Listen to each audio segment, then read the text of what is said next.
Японія надасть нам фінансову допомогу на понад 12 мільярдів доларів. Грант на суму 4 мільярди 700 мільйонів доларів надійде найближчими днями. Про це повідомив прем'єр-міністр Шмигаль на спільній прес-конференції з японським колегою Кішідою.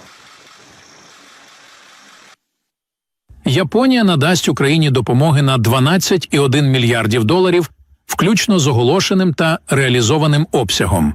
Це, зокрема, грант на суму 4,7 мільярдів доларів, який отримаємо до кінця цього місяця. І одночасно з цим прем'єр-міністр Фуміо Кішіда заявив, що позиція Японії на підтримку України залишається непохитною.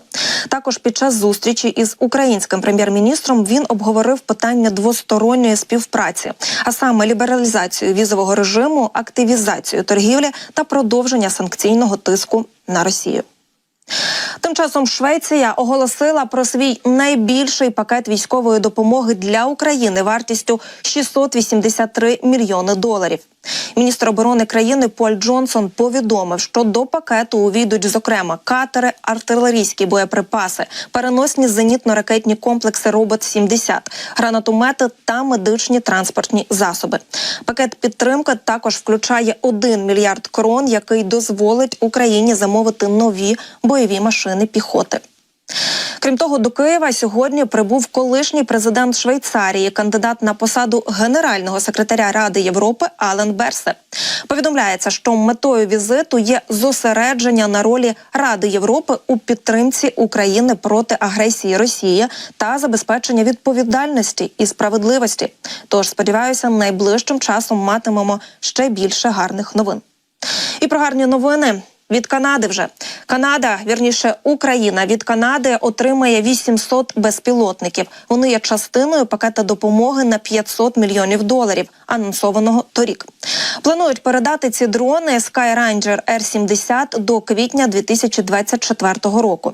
Вони мають вбудовані тепловізори, здатні перехоплювати сигнали, виявляти розташування телефонів і навіть ідентифікувати людей. А ще, звісно, переносити вибухівку. А от Нідерланди, які нещодавно приєдналися до коаліції дронів, вже почали передавати Україні безпілотники, заявив міністр оборони королівства. І тим часом маємо і такі новини. Британський уряд припинив дію програми допомоги сім'ям з України.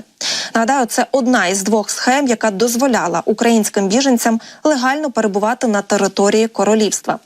Та відповідна заява про припинення з'явилася на сайті британського уряду. Згідно з тією програмою, українські біженці могли в'їжджати до королівства за умови, що в них там живуть родичі. Такий тип візи давав українцям можливість навчатися, працювати й отримувати допомогу протягом наступних 3 років. А от після завершення цієї програми її учасникам пропонують податись на програму Homes for Ukraine, у межах якої британці прийматимуть в себе українців лише в обмін на державну підтримку.